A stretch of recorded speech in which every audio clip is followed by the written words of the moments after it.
Hey guys, Wyatt Claypool here. Doubtless you are all shocked today that our Prime Minister Mark Carney and the Liberal government just screwed up trade talks with Donald Trump and the United States. In the middle of negotiations where Donald Trump and the Americans were pursuing reciprocal lowering of trade barriers on both sides of the border, the Liberal government and Carney implemented a digital services tax that mostly targets American tech firms. Genius move. Obviously, I'm being very sarcastic. They have been acting extremely foolishly in these trade talks, basically offering nothing to the Americans, not willing to lower any of the tariffs we have on dairy, softwood lumber, and many other goods that we basically do not allow into Canada.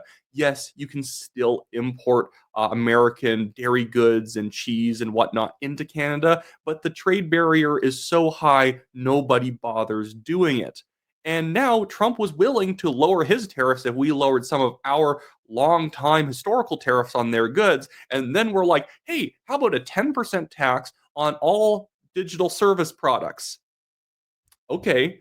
So this is the statement that President Donald Trump just put out. He says, "We have just been informed that Canada, a very difficult country to trade with, including the fact that they have charged our farmers as much as 400% tariffs for years on dairy products, has just announced that they are putting a digital service tax on our American technology companies, which is a direct and blatant attack on our country. They are obviously copying the European Union, which has done the same thing and is currently under discussion with us also.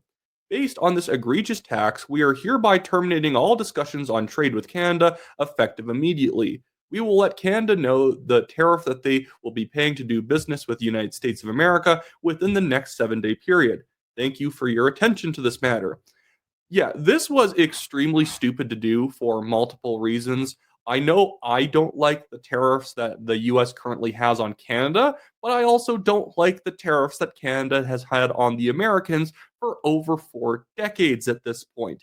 He may not be right that it's a 400% tax on dairy. It's some high number. It's like 200% or so, 250%, depending on the type of product. But it has basically made it so that multiple industries in the United States, like places like Wisconsin, cannot trade cheese into Canada. It is obviously a bit of a tick off to the Americans when we've been tariffing them like that for a long time, and then we get very angry that they implement a 10% across the board tariff on us when we tariff them far greater amounts on specific products and have been for a very long time.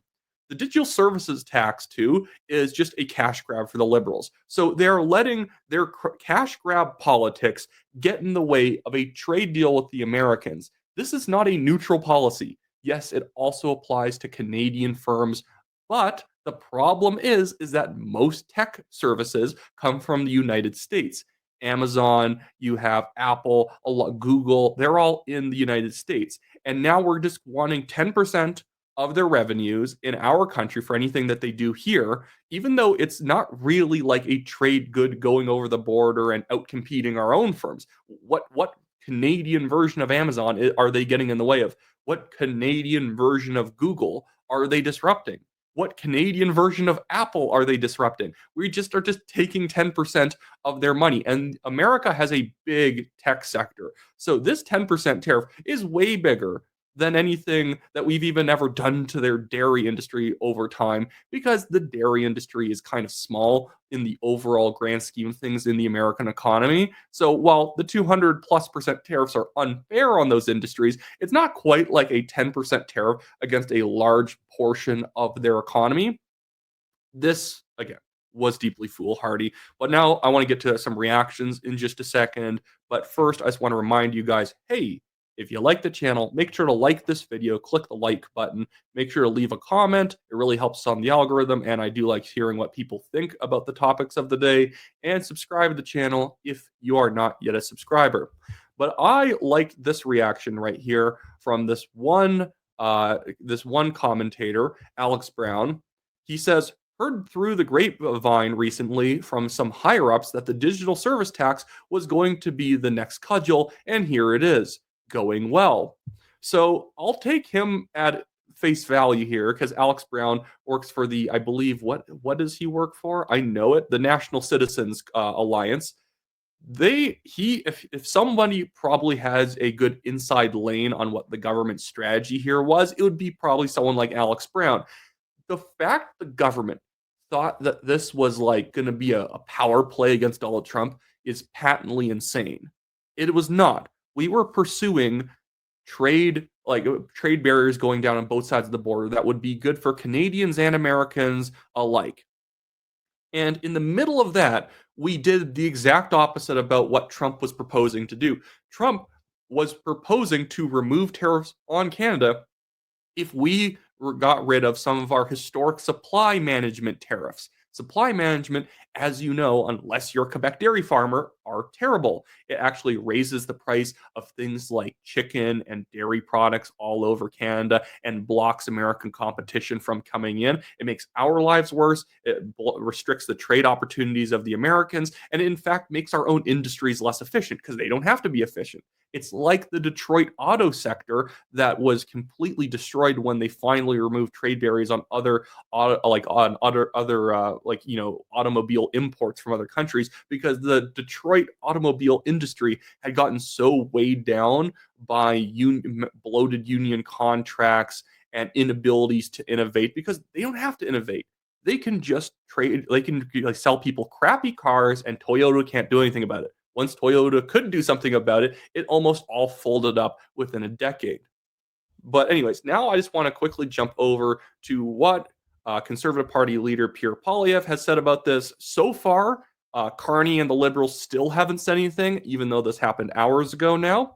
But Poilievre said, disappointed that trade talks have halted. Hopefully they resume quickly. As always, Conservatives are ready to help get a good deal for Canada. We must put Canada first.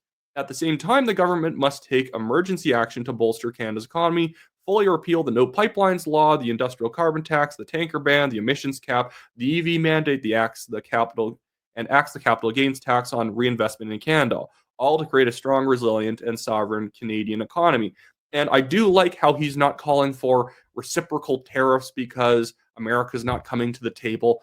Foolish thing to do. It hurts your own people, and we don't have the economic power to take on the Americans. Is that an unpatriotic thing for me to say? No, it's a realistic thing for me to say as a patriotic Canadian. Yes, we should be just making ourselves more competitive. And guess what? Know what a really great way of growing Canada's economy is? Not taxing digital service products. It's not adding more taxes onto our current system. I'm going to probably make another video about this a little bit later today, but the parliamentary budget officer is having to chase down Mark Carney because he keeps making big spending promises, and there's absolutely no ledger he can follow to figure out if we can pay for any of it or how big the deficit this year is going to be. Mark Carney is really obscuring what he's doing effectively on purpose because he doesn't frankly seem to have much of a plan. He ran on the idea that he had a plan, but it doesn't seem like it's actually there. Now I just want to go over to this report made by NBC News. They said Donald Trump on Friday said the United States is immediately terminating all discussions on trade with Canada in response to Ottawa's decision to impose digital service tax on American tech firms. I just want to go down here to show this part. The president's angry declaration suddenly imperils America's trade relationship with a close ally that has long been one of its top two global trading partners. U.S. trade with Canada totaled roughly $762 billion last year. And I know that the American media, and which is including NBC, is going to be trying to attack Donald Trump as being the bad guy in the situation because, most media tends to be a little more left-leaning on both sides of the border. But $762 billion worth of trade that we are going to put at risk for a 10% digital services tax. At the same time, Trump was trying to do the opposite. I hear all these people pretending like Mark Carney was going to take it to Trump in the election. See, he's going to end our relationship with the U.S. and align more with Europe. And he's still been making noises about that since the election, about how we're the most European, non-European country that's on the planet, which is insane when countries like Australia, New Zealand, Argentina, and pretty much most of South America exists.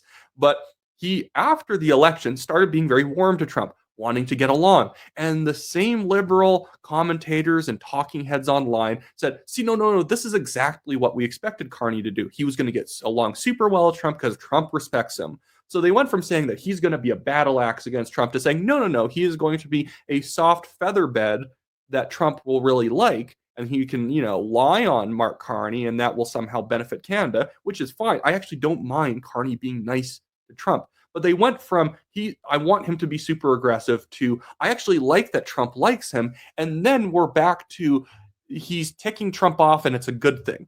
I have already been seeing this online that this shows the strategic mastery of Mark Carney. All these people who again think that who have been holding contradictory positions on what the U.S.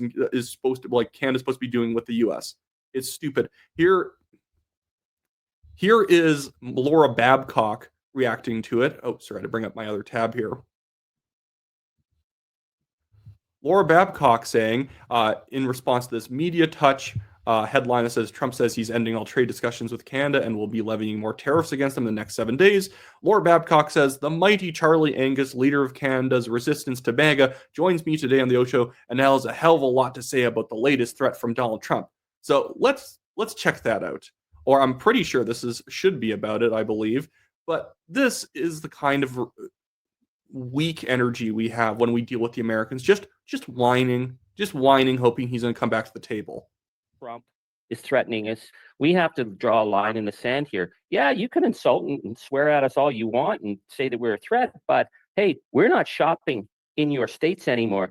You can't have it both ways. Either you're a country that lives by the rule of law or you're not. And if you're not... What do you mean the rule of law?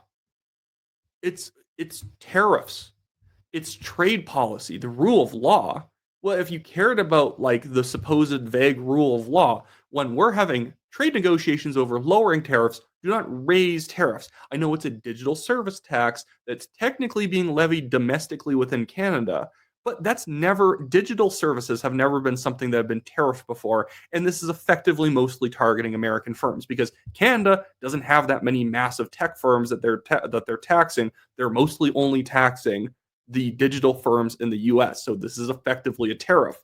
But the thing is, you'll never have anyone on the left say, well, those tariffs are bad. Only Trump's tariffs are bad. And by the way, I think all tariffs are bad. Not a country who lives by the rule of law. Don't come up and try and sugarcoat and sucker Canada into spending money. We will not spend money in a gangster state, period. Who could guess why Charlie Angus and the NDP ended up just absolutely going down to flaming defeat last election? I know Angus didn't end up running again. He's some worthless, washed-up hippie who even probably knew he was going to lose his own riding, so he skipped out. But the NDP folded because of just delusional thinking like this. And the Liberals gained a lot of their vote from seeming slightly less delusional, but they were going to fight Trump, and that was why a lot of people voted for them. Fighting Trump, we're about to get smashed by them. What are we going to do? Roll tanks over the border and slap them about until they lower all their tariffs, but they let us keep our tariffs? That's the hypocrisy of all this. We are saying that American tariffs are bad, but our tariffs are good. And by the way, when I said all tariffs are bad, I am fine with tariffing actual enemy states like China and Iran and other countries making trouble. But I'm saying in terms of trading with other Western democracies, I'm pretty fine with having no tariffs. Again, it makes your economy more robust if your economy adapts to other competitors rather than just being shielded from them. Best way of fighting back on tariffs, by the way, is not only having none of our own tariffs to justify their tariffs, but it's also lowering our own taxes, making it easier to do things here while things become more difficult to do elsewhere. We could easily be in command of many different industries in Canada, be the main trading hubs for many industries, but we just choose not to because we'd rather tax everyone to death in order to pay for crappy programs. So that's it for this video, guys. So that's going to be fun seeing if we end up getting tariffed the next 7 days because Carney and the Liberals can't get their crap together. But until then, I will see you guys all next time.